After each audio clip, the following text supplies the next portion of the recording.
Buhay pa ng malubong tu Kahol, kahol theo mana Buhay pa ng malaunim tu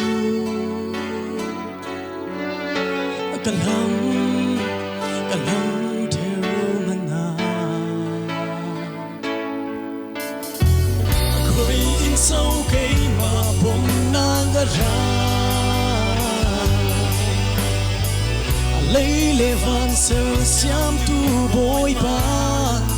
Tatlo in kay maiko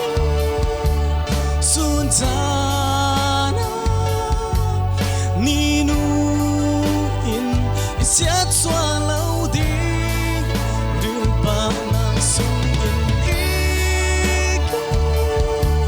Zantana Kapain Ito mo law din Boy paniki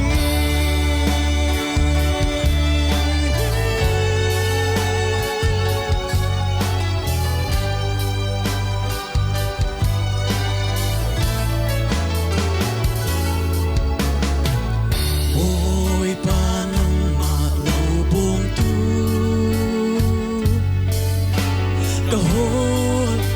kahol theo mana Boy pa ng malaunim tu Kalam, kalam theo mana Ako'y insaw kay mabong nangaray Lay levan sa siyam tu boy pa Tatlaw in kay maiko Suntana Ninuin Ito mo law di Rilba ng sungin iko Zantana Kapain Ito mo law di Boy paniki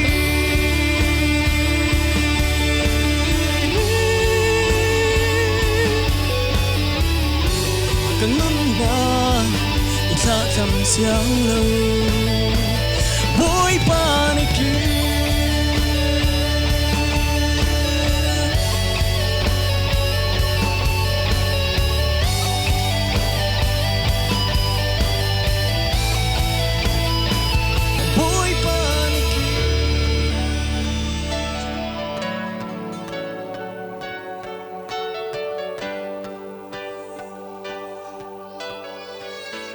Paniklusan akong Pepe Jose